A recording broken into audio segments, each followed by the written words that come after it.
पदस्पर्शाने ती जागा पुण्य झाली, पावन झाली, पवित्र झाली. त्या स्थानाचं वंदन करून आपण दुधाळे गव्हाण या ठिकाणी 20वं स्थान आहे, त्या ठिकाणी आपली ही पदयात्रा थोड्याच वेळात या ठिकाणाहून निघणार आहे. त्यानंतर अगोदर एका आश्रमामध्ये देवपूजा आहे. एका ठिकाणी दोन ठिकाणी, तर 2 आश्रमामध्ये आपल्याला देवपूजा वंदन करायचे आहे आणि मग भोजनाच्या ठिकाणी आपल्याला जायचं आहे. तर आता चांगदेवच्या लीळा भरपूर आहेत, त्या तिथं तुम्हाला संध्याकाळच्या वेळेस सांगण्यात येतील. या ठिकाणी फक्त आसनस्थान आहे. थोडा वेळ स्वामींना विश्रांती झाली आणि या ठिकाणाहून स्वामी सावळेद्वार म्हणजे जाळीच्या देवाच्या पायथ्याला जे स्थान आहे त्या ठिकाणी स्वामी या ठिकाणाहून गेलेले आहेत. तर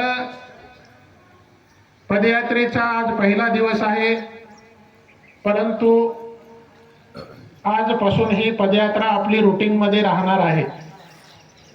सर्वप्रथम पालखी राहील, बॅनर राहील, पुरुष विभागाचा झेंडे राहतील, अब्दागिऱ्या राहतील आणि त्याच्यानंतर 2-2ची लाईन आपल्या लाईनमध्ये राहतील. पदयात्रेमध्ये आल्यानंतर चालण्याचा प्रत्येकानं प्रयत्न करावा, कारण कर्मवशे जीव सकळही पावे पर एक वांचो. तुमच्या कर्मानुसार तुम्हाला सगळं काही मिळणार आहे. सुख मिळणार आहे, दुःख मिळणार आहे, प्रॉपर्टी मिळणार आहे, परंतु एक वांचो. परंतु एक म्हणजे तो कोण? तर तो परमेश्वर. तो परमेश्वर तुम्हाला प्रयत्नानं प्राप्त करावा लागणार आहे. प्रयत्ने करिता वाळूचे कण रगडिताही तेल गळे, है की नाही, अशी एक म्हण आलेली आहे. आणि मग त्या प्रयत्न करून आपल्याला तो परमेश्वर प्राप्त करायचा आहे. म्हणून आणि कोणती गोष्ट सहजासहजी प्राप्त होत नाही.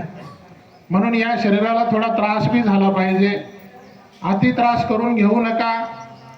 परंतु या पदयात्रेमध्ये आलं तर कमीत कमी 5-10 किलोमीटर चालले तरच या पदयात्रेचा तुम्हाला फायदा होणार आहे. पदयात्रेत जे संयोजकांनी नियम घालून दिलेले आहेत ते नियम आम्हाला प्रत्येक वेळी सांगण्याची वेळ येऊ देऊ नका. कारण पाळं जर घ्यायचा असेल तर पुरुष विभागाला सूचना दिली तरच पुरुष विभागानं लाईन लावायची, महिला विभागाला सूचना दिली तरच महिला विभागानं लाईन लावायची. कालपासून आम्हाला सूचना द्यायची गरजच नाही, दोन्ही वर्ग उभे राहिले. तर असं झालं नाही पाहिजे.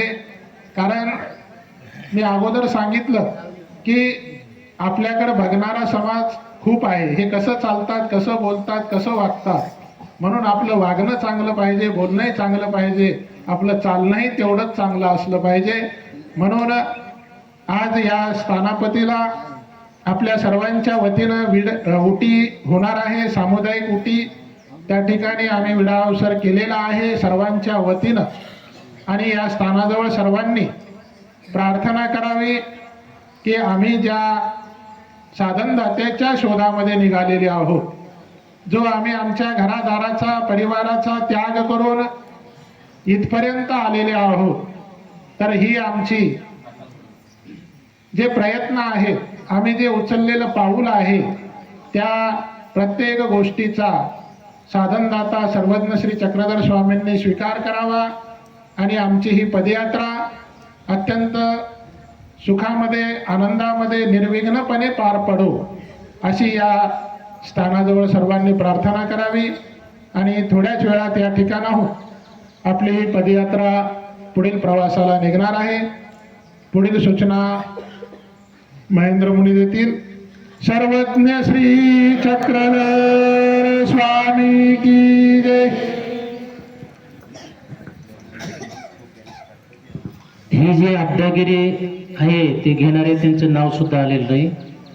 अब्दागिरीसाठी कोणाची जर सेवा करण्याची इच्छा असेल तर 2 जणांनी इथं नावाची नोंद करायची.